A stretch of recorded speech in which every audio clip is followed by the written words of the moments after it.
السلام علیکم۔ آج پیر ہے نومبر کی 24 تاریخ۔ میں ہوں خالد حمید، خبروں کے ایک بلیٹن کے ساتھ۔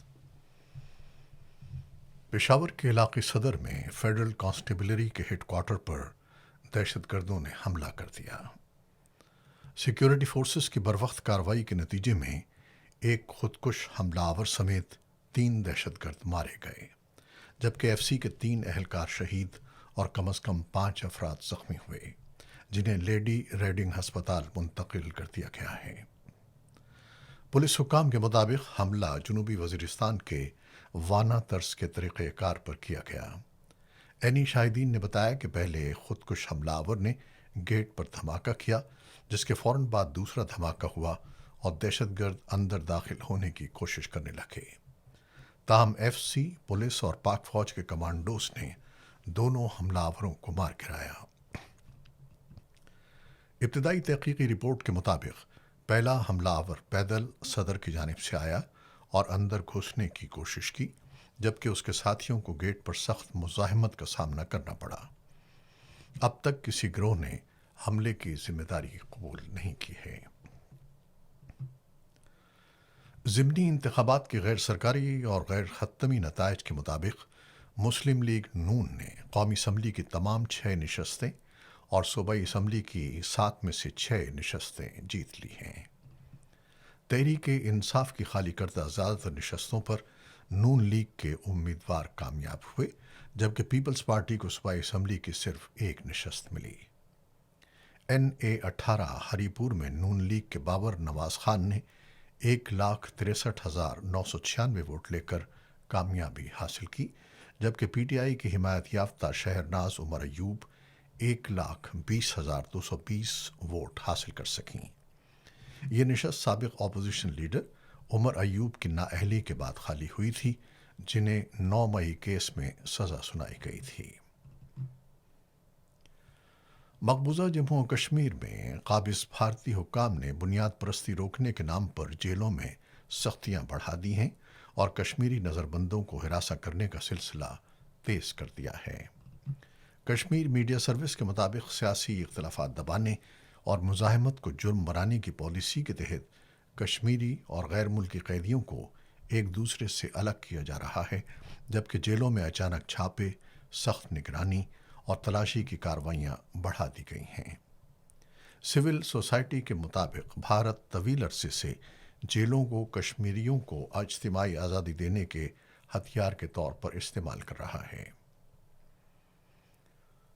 جمعیت علماء ہند کے سربراہ مولانا ارشد مدنی نے بھارت میں مسلمانوں کے خلاف بڑھتے ہوئے اسلاموفوبیا، سیاسی محرومی اور امتیازی سلوک پر شدید تشویش کا اظہار کیا ہے۔ ان کا کہنا ہے کہ موجودہ حکومت مسلمانوں کو سیاسی، تعلیمی اور ملازمت کے حقوق سے محروم کر رہی ہے۔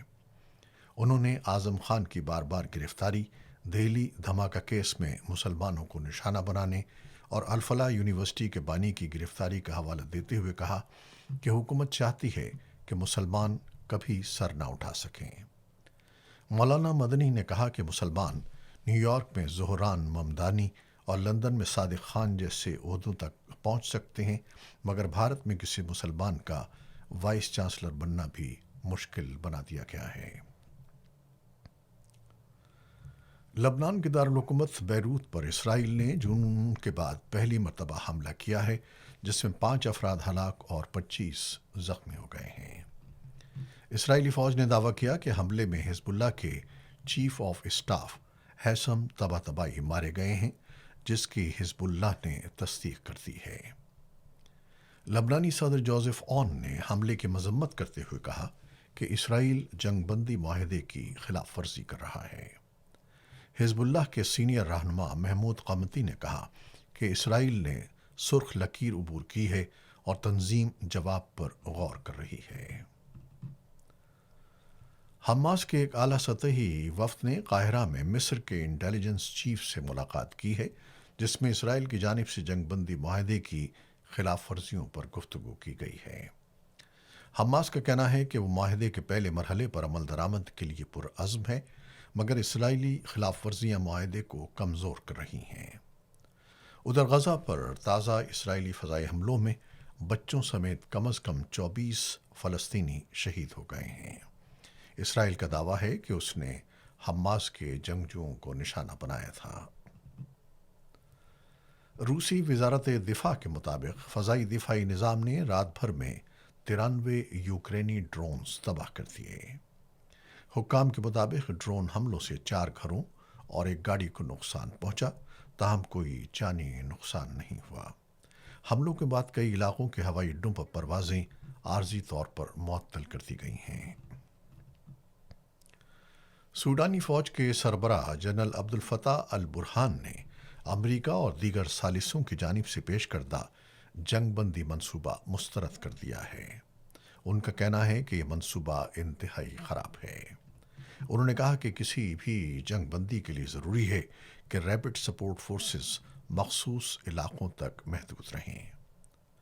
سوڈان کی خانہ جنگی اب تک ہزاروں افراد کو ہلاک، لاکھوں کو بے گھر اور ملک کو انسانی بحران میں دھکیل چکی ہے۔ ہندوستان ایروناٹکس لمیٹڈ (HAL) کا کہنا ہے کہ دبئی ایئر شو کے دوران تیجس لڑاکا طیارے کا حادثہ منفرد اور غیر معمولی حالات کے باعث پیش آیا۔ حادثے میں طیارہ تباہ اور بھارتی پائلٹ ہلاک ہو گیا۔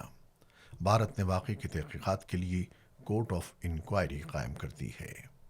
ماہرین کے مطابق اس واقعے سے 40 سال کی محنت سے تیار کیے گئے طیارے کی عالمی مارکیٹ میں ساکھ متاثر ہو سکتی ہے۔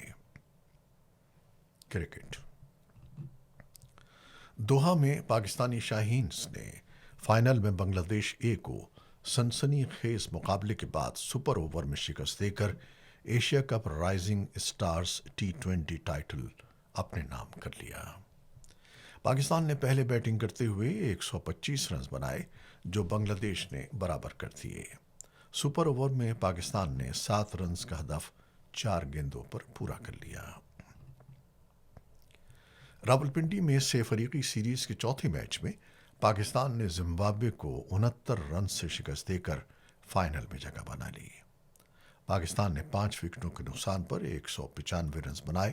بابر اعظم نے 74 اور صاحبزادہ فرحان نے 63 رنز کی اننگز کھیلی۔